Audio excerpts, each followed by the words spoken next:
kwenye swala sasa la decision making, ukiona kiongozi wa timu anafanya maamuzi kutokana na malalamiko ya mashabiki, maana yake huyo kiongozi hastahili kuwepo kwenye hiyo nafasi, kwa sababu hauwezi kuwaridhisha mashabiki wote, especially kwenye timu kama Yanga.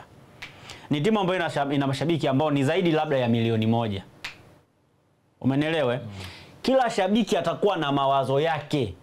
Sasa kama utamsikiliza shabiki anachokisema ndio ufanye maamuzi, maana yake hustahili kuwa hapo, kwa sababu watu ambao wamekupa nafasi ya kuiongoza Yanga wamekupa nafasi kwa sababu wanajua uelewa wako kwenye mpira ni mkubwa, wanajua akili na uwezo mkubwa ulionao utaibadilisha Yanga kuwa taasisi kubwa na utabadilisha pia mitazamo ya mashabiki.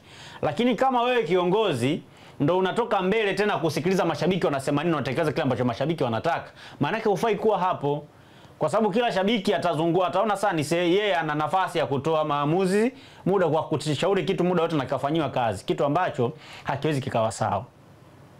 Maana yake kama viongozi wamebadilisha mtazamo wa kuingiza mashabiki bure kwa kuwasikiliza wanachama, maana yake viongozi wale waliopo Young Africans hawastahili kuiongoza Yanga kwa sasa, kwa sababu ile ni taasisi kubwa. Haipaswi kubadilisha mitazamo, yani viongozi hataki kubadilisha mitazamo yao kwa sababu ya shabiki mmoja. Ndani ya mashabiki milioni 1, wapo ambao hawana nafasi ya kuichangia timu yao zaidi ya kulipa viingilio uwanjani. Manake ukiondoa viingilio unamleta yule mtu bure uwanjani. Wakati angetoa 5,000 yake ingesaidia kwenye uendeshaji wa club. Lakini pia viongozi hawa wanaifanya Yanga kuwa wanaipeleka Yanga kuendelea kuwa timu masikini zaidi, kwa sababu moja ya vyanzo vikubwa vya mapato vya Yanga ambao vinajulikana ni gate collection. Na kwenye michuano ya kimataifa ndo klabu inatakiwa kugenerate pesa nyingi kuliko kwenye mashindano ya ndani, kwa sababu mashindano ya ndani sio watu wote wanavutiwa na mechi, sio mechi zote zinawavutia watu. Lakini mechi za kimataifa ni mechi ambazo zinavutia 80% ya mashabiki ambao wanapenda mpira, ambao ni wa timu ya hiyo yenyewe inayocheza na ambao sio wa hiyo timu inayocheza. Ni Tanzania tu tulifanikiwa kumuona Masala Yende bure akicheza na Yanga, Pako Zouzoua na Masala Yende wakiwa wanapambana. Unaona bure. Yani unajua wewe kweli unaenda pale ukamwangalia Madrid na Juve bure. Haiwezi kutokea duniani hiyo. Haiwezi kutokea hiyo. Lakini kwa Yanga inatokea.